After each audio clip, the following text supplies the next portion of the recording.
The fifth set will be played on Newkirk Precinct. Generally, I just call it Newkirk, though. Anyway, our red Protoss player from STX Seoul, he's going to be spawning in the bottom left-hand position, and his name is Trap.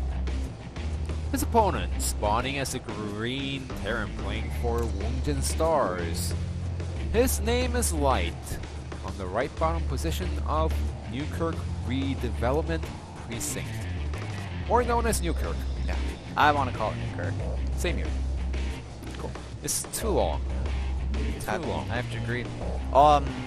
Yeah, so I actually want to talk a little bit about the next ladder season and round of Pro League, because they're going to coincide around the same time, and there's nothing really going on yet in this game, but we're going to see some new ladder maps in the map pool, and we're going to probably see maybe a few balance changes or shifts in the map pool for Pro League as well when the fifth round comes around.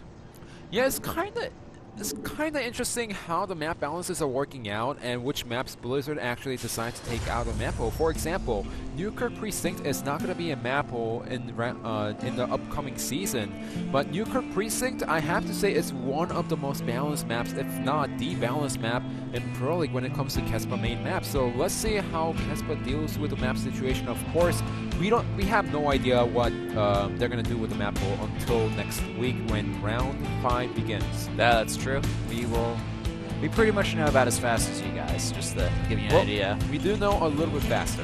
Yeah, I guess so. We know like a day faster or something. No big deal. Yeah. But looking into the game here, we see a command center first from Light on the low ground as well. So quite interesting from him. And we do see, actually, do we see an assimilator from our, yeah, we do. There is one assimilator. I was looking for if they had a second one or not, but just one assimilator from Trap right now, going to get that cybernetic score up as well.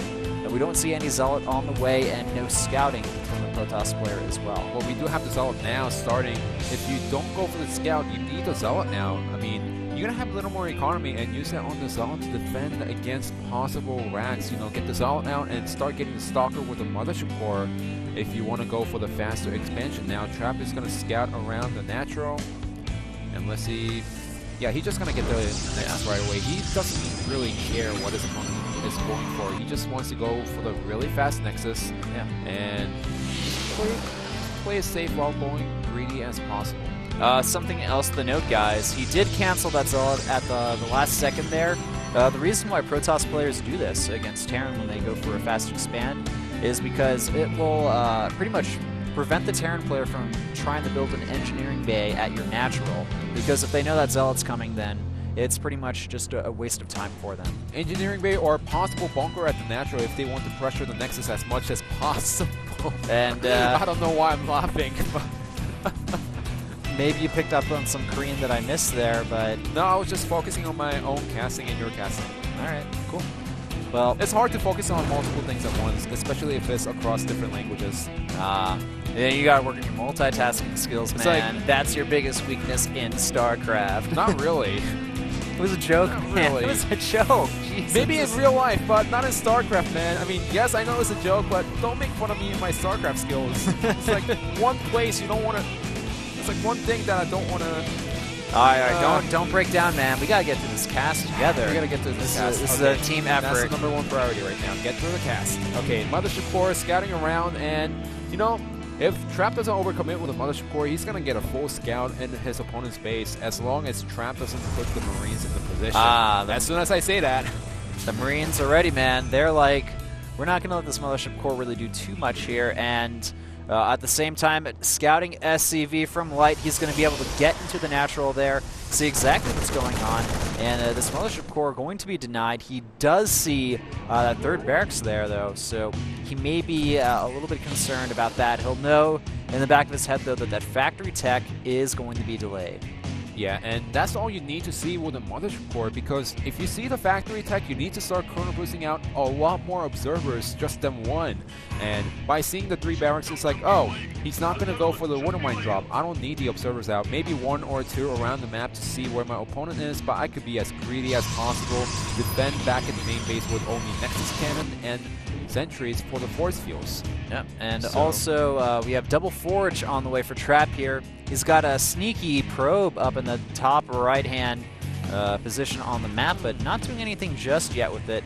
We may see some future plans there from Trap with that probe later on in the game, or we may just use that to get a nice scout or easy proxy pylon from his opponent. And I really like the positioning of these Double Forges as well. Okay, so let's do a guessing game right now. What is the probe going to do? A proxy or scouting?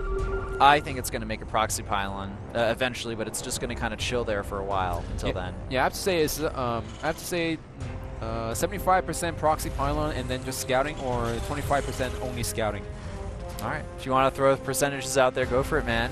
I'm just saying it's more likely for the pylon, but I don't think he's going to proxy any tech buildings over there at this point. We're already 8 minutes into the game, and it's unlikely for him to proxy any Stargate up there. Yep, very true. And it looks like we do have that Twilight Council on the way for Trap here, so not going to be going into the Robotech, just getting the robotics to get a few observers out. Maybe make a Warp Prism later on, and oh, we do see charge. More gateways being added here. The proxy pylon's going to go down. He's going to go for a bust. I like this. I think he's going to go for a big charge lot Archon all in here. +1/+1.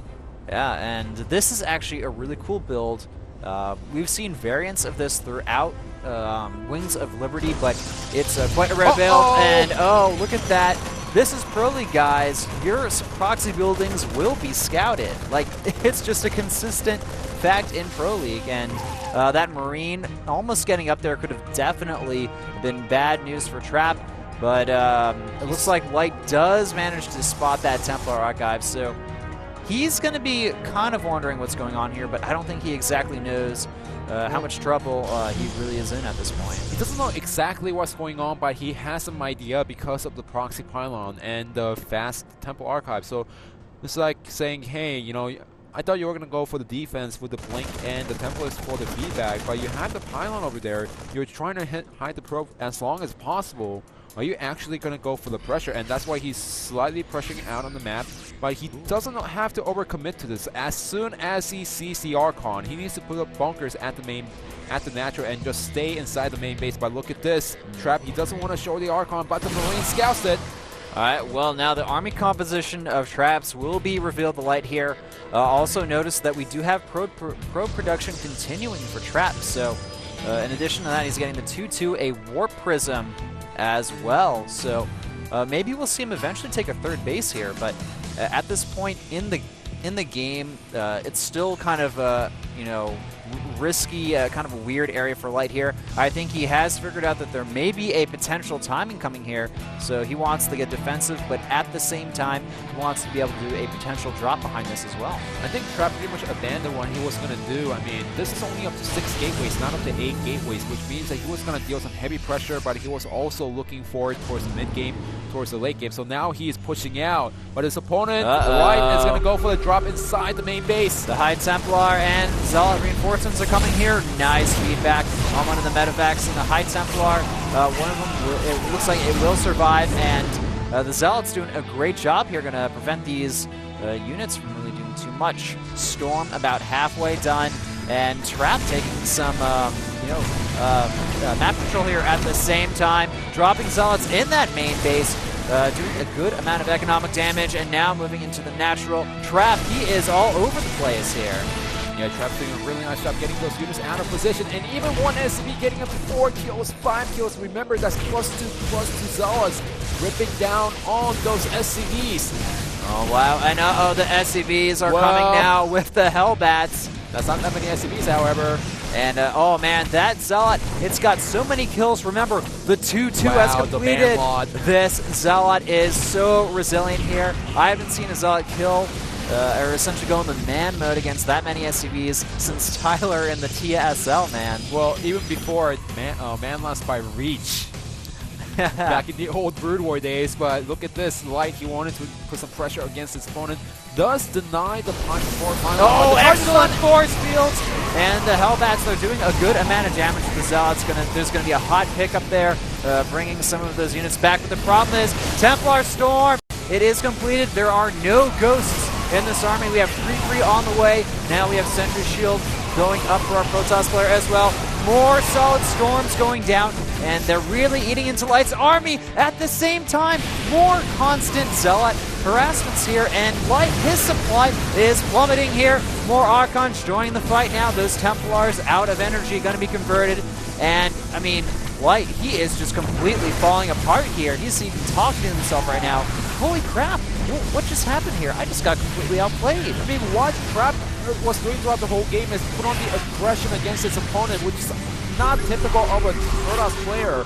And what this forced Light to do is stay inside the main base instead of going for the multiple drops, instead of pressuring his opponent to stay only on 2 bases. And GG! So I really like Trap's play here, pretty much putting his opponent on the defensive side.